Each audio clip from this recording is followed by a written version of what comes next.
Welcome inside Doak Campbell Stadium after the first scrimmage of the spring. I'm Lane Hurt. Afterwards, as expected, head coach Jimbo Fisher talked about how both the offense and defense had their moments. The one thing that he talked about defensively is he'd like to see a lot more physical play from his outstanding defense. We're athletic, need to be a lot more physical on both sides. Not a lot of, there's some nice tackles, but there ain't no licks being passed like I'd like to see. We need to learn to putting our will upon the opponent, because we're very athletic and we're big and strong. We just need to be a little bit better and be a little tougher on all facets, in my opinion.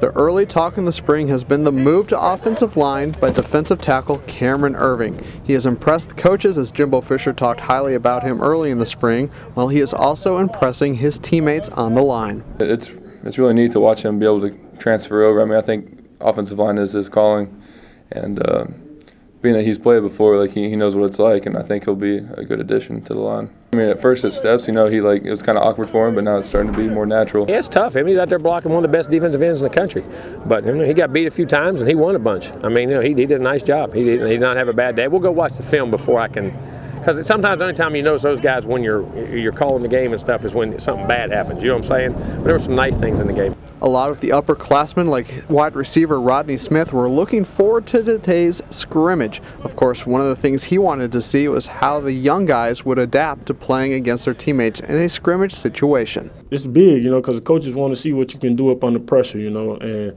you get in that game atmosphere. They want to see if you're going to make plays, and I think those guys are going to be ready to make plays on Saturday. Oh yeah, that's the fun part about it. Once you really get out there and compete, and make it get in like that game atmosphere, against your teammates. So spring is now halfway over, and in just 2 weeks, the Seminoles will be right back in here on Bobby Bowden Field for that annual spring game. And of course, leading up to that, Seminoles.com will have everything that you need for that game. That'll wrap up things for now. Lane Hurt, Seminoles.com.